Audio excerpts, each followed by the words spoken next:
Hi there. Today we're going to be diving into a very important topic that every pilot needs to master, and that is hold entries.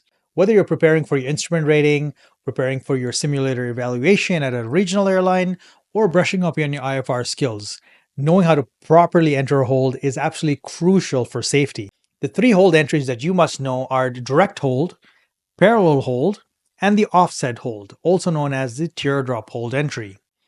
Why are these hold entries important? Well, it provides you the most efficient way in order to slow down. As you know, in an airplane, we cannot pull over the side of the road like we can do in a car.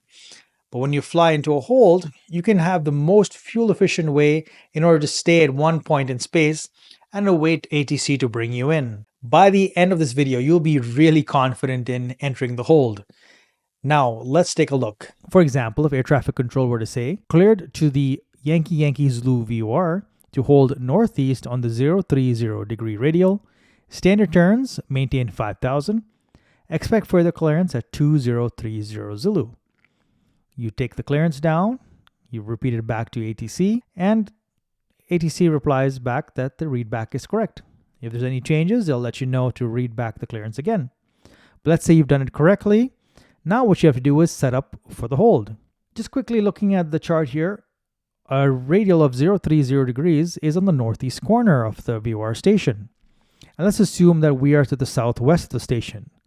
So the first thing you have to do is to proceed directly to the VOR. To do so, you'll have to tune and identify the station, get the needle to centered with a 2 indication.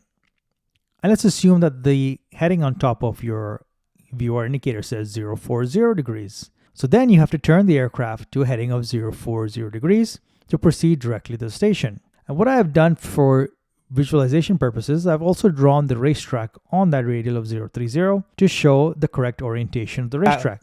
Now, there is such a thing as flying the wrong hold entry pattern, because if ATC clears you for a standard hold, you're looking at a right-hand holding pattern. So make sure you do not do the non-standard hold, which is a left-hand holding pattern.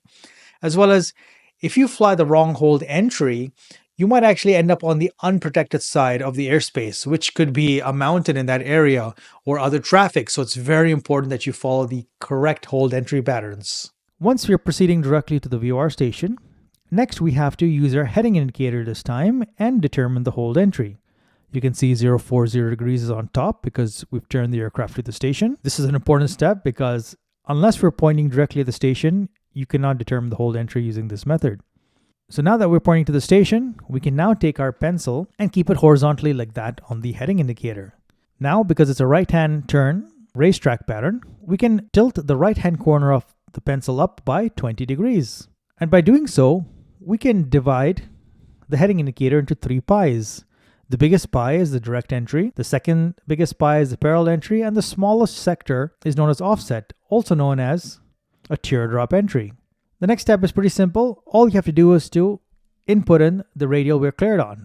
So we're cleared on the 030 degree radial, and that falls under the parallel entry. Now, part of the hold entry is that you must do a hold entry briefing. I recommend this briefing known as T-SAFE. We must always do briefings when you're flying under IFR. That way we know exactly what we need to do and when we need to exit the hold. You cannot be in the hold forever because at one point you'll be limited by the fuel. When we're giving the hold briefing, it's a good idea to transfer control to the other pilot, assuming you're below 10,000 feet. You do not want to fly and give the briefing at the same time. So transfer control to the other pilot ensures that your hands are free, you have time to think, and you can brief the hold properly. Starting with the T, for the T-SAFE, we determined that it's going to be a parallel entry. And not only that it's a parallel entry, but what other turns we're going to make. For example, we're going to overfly the station, fly outbound, then make a turn to the left to come back to the station, and then all the turns after that are going to be to the right in the racetrack pattern. The speed, for our aircraft, we've decided to slow our speed down to 150 knots, and we've done so to save fuel. There's no point in rushing to the hold at 200 knots because the whole point of the hold is to slow you down. So might as well slow yourself down to a nice safe speed. The next, we're cleared to hold at 5,000, so that's the A for the altitude. And the final 2 steps, the F and the E, are actually the most important because you must determine how much fuel do you require for this hold and when is the last point you're going to exit the hold. So for that, let's look at an example of our fuel gauges on the left. In this example, each one of our fuel gauges is showing a fuel flow of 1,000 pounds per hour. The fuel in the tanks currently is 4,000 pounds. So all you have to do is to add the two fuel gauges together, so plus 1,000 equals to a fuel burn rate of 2,000 pounds per hour. We take the 4,000 pounds that we have of actual fuel on board divided by the fuel rate, and that gives us 2 hours of fuel on board. Let's assume that our current time is 20 Zulu, and we were cleared for the expect further clearance time of 2030, which means that we have 30 minutes to expect ATC to give us another clearance. Since we have 2 hours of fuel on board and we have 30 minutes to hold, we have plenty of fuel. Now keep in mind, this is not the complete calculation. In real life, you'll have to minus more time from this 2 hours, such as fuel for reserve, fuel to go around, fuel to your alternate, etc. like that. But just roughly, we have 2 hours of fuel on board and we'll be holding for 30 minutes, so we have plenty of fuel. Now, a couple of times what's going to happen in real life, you'll notice that based on the expect further clearance time from ATC, it might be well past the amount of fuel that you have on board. And in that case, you must tell ATC either you have a minimum fuel situation and you need immediate assistance, or you can just divert directly to your alternate. You must decide what's the best course of action as a pilot. Remember, ATC does not know how much fuel you have on board unless you tell them. Now, here's one thing that a lot of pilots seem to miss, and that is the time you must fly outbound. As soon as you fly over the fix, start a timer on your stopwatch and fly outbound for either 1 minute or 1.5 minutes. If you're at or below 14,000 feet above sea level, the outbound leg should be flown in 1 minute. Above 14,000 feet, the outbound leg is 1.5 minutes. When you fly outbound, you can call ATC and say that you are entering the hold. When you fly the fix in the first turn in the hold, you can now tell ATC that you've established in the hold. This keeps ATC in the loop as well. Another thing to keep in mind is the holding speeds, especially in Canada, for example, because I fly in Canada. If you fly at or below 6,000 feet, the max holding speed is 200 knots.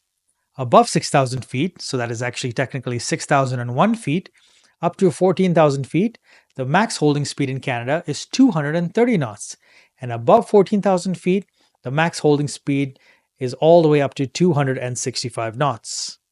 Now, if the minimum safe speed of your airplane is much higher than that, let's say if you're flying at 6,000 feet and you're supposed to maintain 200 knots, but you're flying in an airplane where the minimum clean speed, meaning with the flaps retracted, is 220 knots, you do not want to fly anything slower than 220 knots. So in that case, you need to inform ATC that you need to fly at a faster speed for safety performance reasons. And finally, when you're done your briefing, you must always ask either your sim partner, if you're in the simulator, or the other pilot in the airplane, do you have any questions? Because he or she may have some questions at the end.